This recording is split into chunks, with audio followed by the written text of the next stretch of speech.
Hi everyone, I'm Carrie Warnick with Multi-Region Purchasing Co-op, and I'm going to spend the next 10 to 15 minutes walking you through the process of entering your proposals into the Bonfire Bid Tables. And I'm going to show you two scenarios so that I can show you some quick ways to work within some of the larger bid tables, such as the full line grocery bid or the milk bid. So let's go ahead and get started. And the reason you're not seeing me this morning, it is Sunday morning and it has been a very long week. So there is that. Let me share my screen.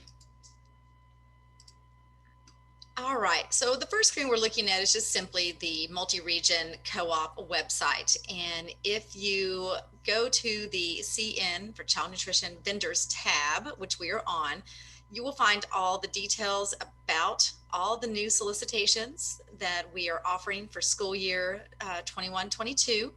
It not only includes the open date, but also the award date, and it gives you the full list of the RFP number and title. On this page is also general information about about all the bids in Bonfire, as well as a couple of links. And if you have not registered for a Bonfire vendor account, you may come to this page and click on the link and quickly get registered. There is no cost to register. Also, there is a link to the pre-bid conference video that I did, and I will also add a link to this video on this page once I am done. So general information found on the website, but let's talk about Bonfire. So in Bonfire, once you log in, you will see all the solicitations listed in the open public opportunities. You'll actually be able to see those without logging in, but to access any one of my solicitations, you are required to log in.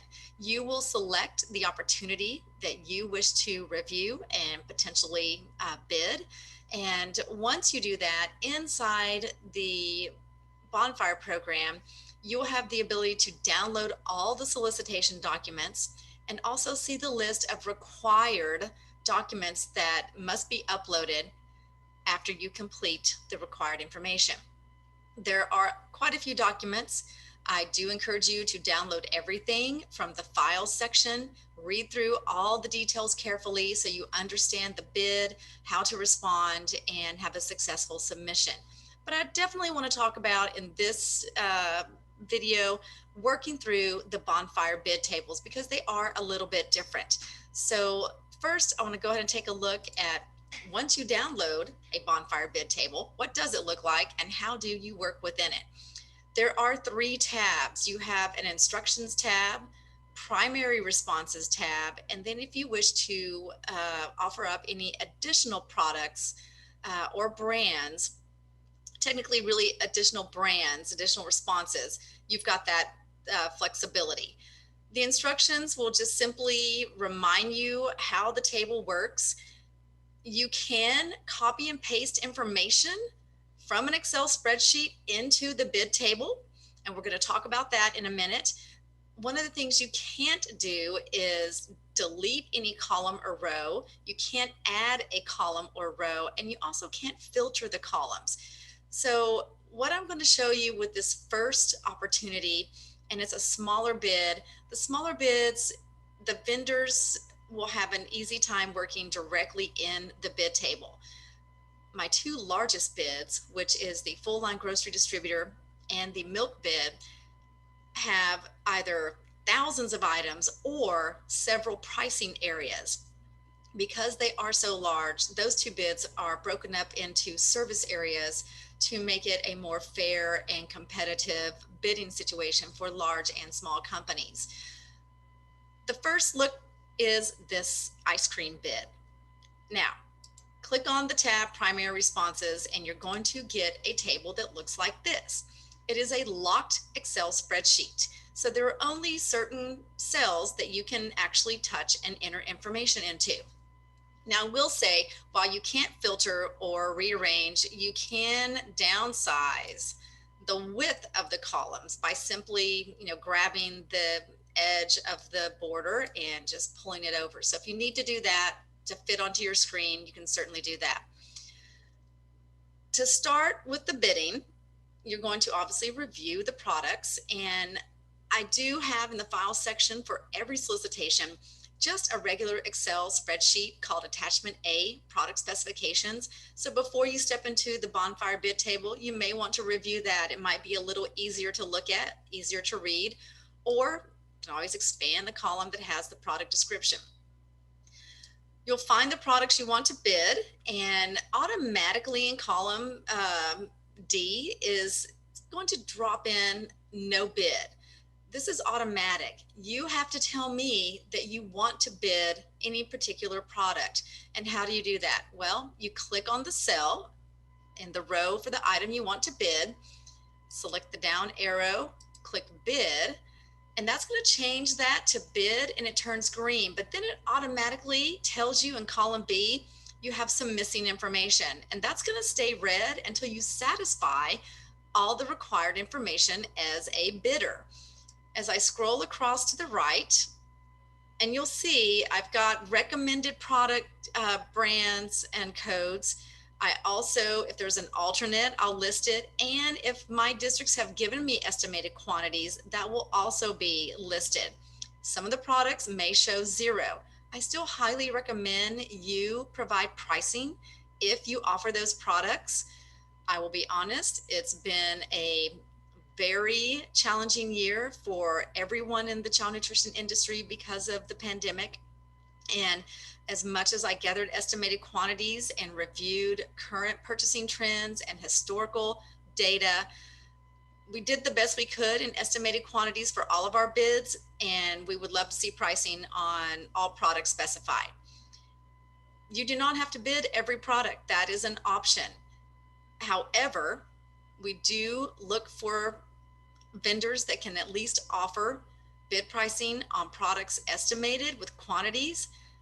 So if you offer the product that has an estimated quantity, great, as long as it fits whatever you're offering. Okay, vendor proposer columns. This is what they look like. First, they're going to tell you what type of format the cell receives. Is it a text format or is it a numeric format? You're going to type in the brand. So let's just say, brand XYZ, the product code that you're offering. Now, you could propose a brand that is not specified. This bid table will allow you to offer up an alternate brand. So just know that is an option. And then you've also got a second additional response. So maybe I've specified brand ABC, but you're going to offer up brand XYZ. And then you've also got a whole separate brand that you carry that might fit this bid code and this bid description. So just know that there are a couple of options you can do here with your bidding. You're required to fill in every cell under the proposers section. So obviously you're going to enter all the information that's requested. And if this is a food bid, you are required to confirm that the product you're bidding meets the Buy American provision, which is it contains 51% or greater of US grown agricultural products. This is a simple Y or N. Y for yes, N for no, obviously. If the product does not meet the Buy American provision, simply enter an N, and then you will be required to fill out the attachment where you will list this product and what is the justification. Maybe it's a mango ice cream bar, and mangoes are not grown in the US, and so the item is not available as a US grown product. Maybe it's a product that, let's say maybe it's a pineapple ice cream bar. Well, pineapples are grown in the US, but maybe the price for a domestic version of this ice cream bar is way more expensive than a non-domestic version. Now, I know I'm talking ice cream, that's probably not the case, but this is just an example. So you'll be required to justify any of the products you offer that don't meet that Buy American. But you are required to put a yes or no by putting a Y or N in that column. Now, once you enter your pricing, and I for some reason, I see I've got a little issue here with this one. I'll get that corrected. The extended cost is going to auto calculate, and then also a unit cost in some of the bids will auto calculate. You can't touch these. These are automatically built in, but you are required to fulfill all of the proposer columns. Now, once you have done that, your status becomes green and it states success, all values provided. And that is how you bid on these situations. Now, obviously, if there's a product you're not bidding, just leave it alone and move on to the next one. You're only required to fulfill all the proposer columns if you select bid over here in column D. Once you have completed all of this, you'll simply save it and then you'll upload it into Bonfire and you'll be done. Now let's talk about some of the larger bids. But before I move on, I'm going to talk about the additional responses, because if you wanted to offer up an additional response, and I will say that, you know, obviously we are looking for a recommended product, certain brand or product code, but we know that all of you don't carry what we're looking for in the recommendations. And this does allow you the freedom to offer up an additional response. So all you have to do, if you've got another brand that fits this product description, you simply copy this number. And this is a Bonfire driven product code or item code. It starts with a hashtag, 0- and then a number. I would simply copy. I would come to additional responses. I would paste. And the minute I copy that item number, remember it's a Bonfire item number, it will automatically drop in the description. So now I'm reminded, oh yes, I've got this other brand of this certain beaded ice cream, a banana split flavor that I want to offer up. And now I have to fulfill the proposer's columns again. So that is straightforward, simple, same thing you did on the primary responses. So that's how that works. All right, let's take a look. If you are bidding on the milk bid or the full line grocery bid, a couple of easy ways to work within the very large bid tables.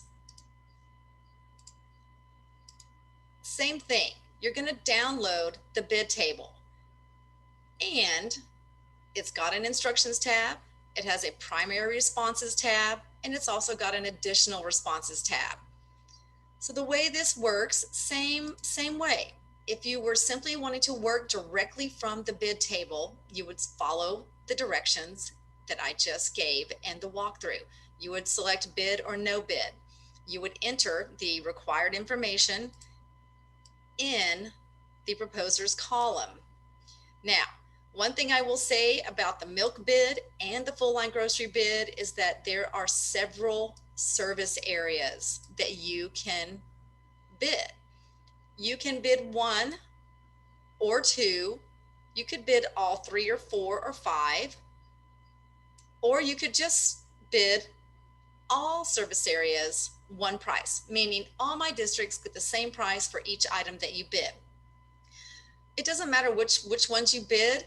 You only want to bid the service areas that you can reach all the districts in that area. And that means you must refer to the attachment B participating member sheet. It's going to tell you which districts are located in each service area. So be very careful that if you decide to bid service area A, you can deliver to all the districts in that service area. If you can't deliver to any districts or only a few of the districts in service area A, then don't bid service area A. Bid the service areas that you can actually reach all the districts.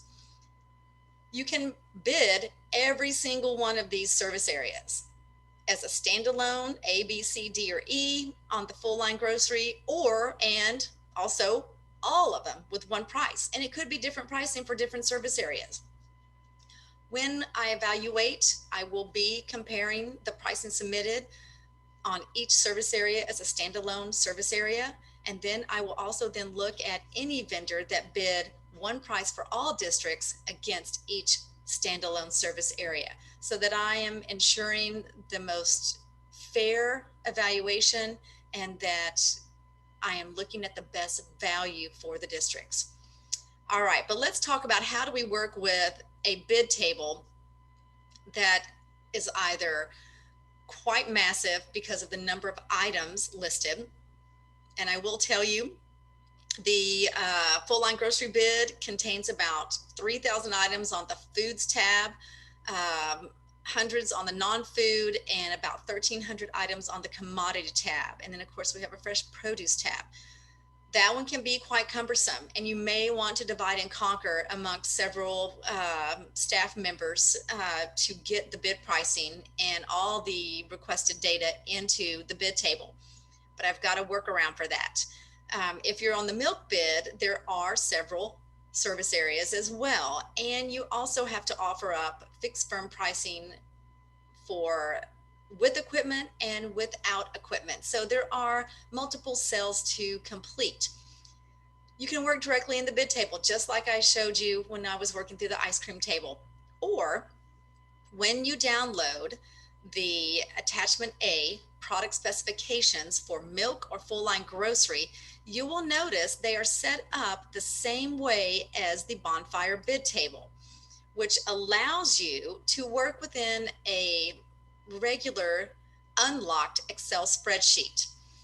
Now, you can use this spreadsheet to farm out to various team members, and maybe their focus is on the commercial foods. Maybe you've got a staff member working on the non-foods, and you'll notice in the full line grocery attachment A, there are 4 tabs for each of the categories.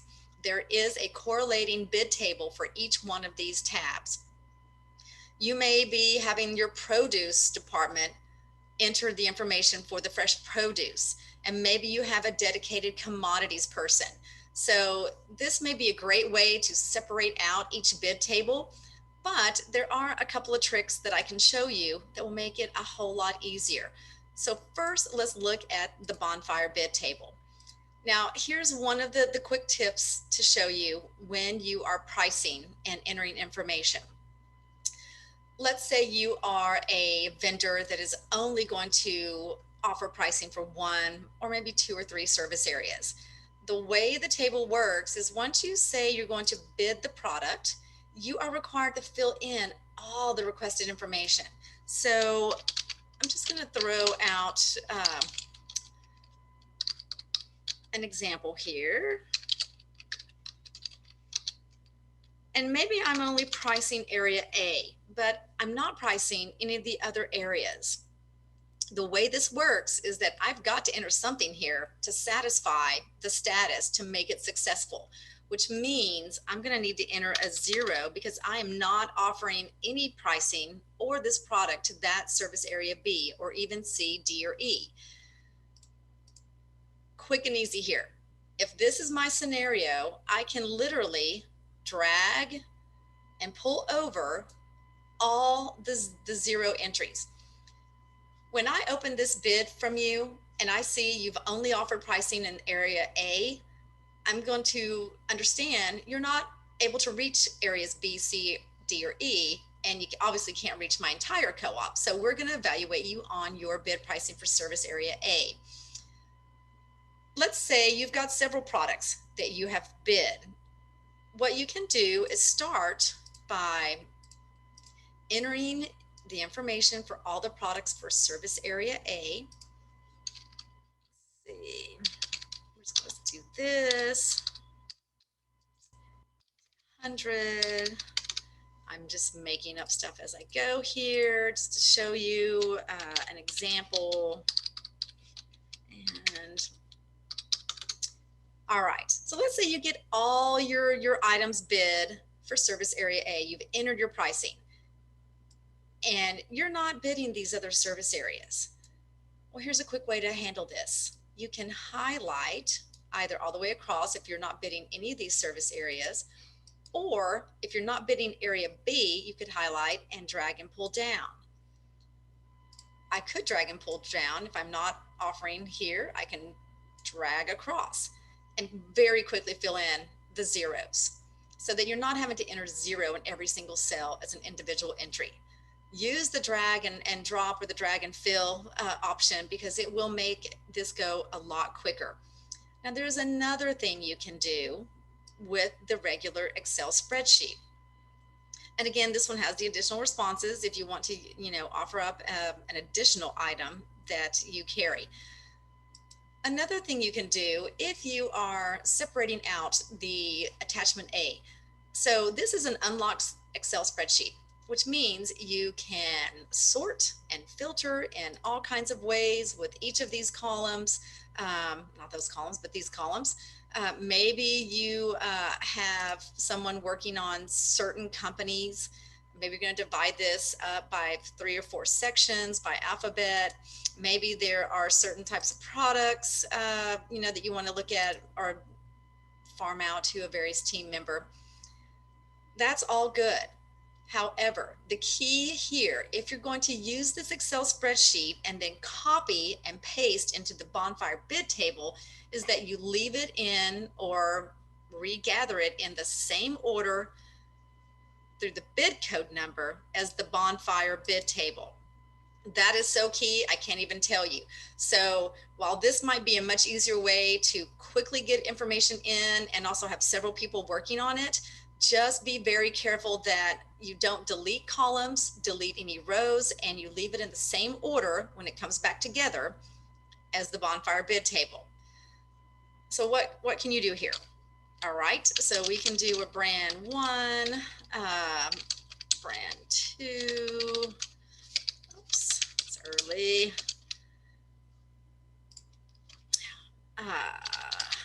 All right, let's just do 4 brands here. So we've got a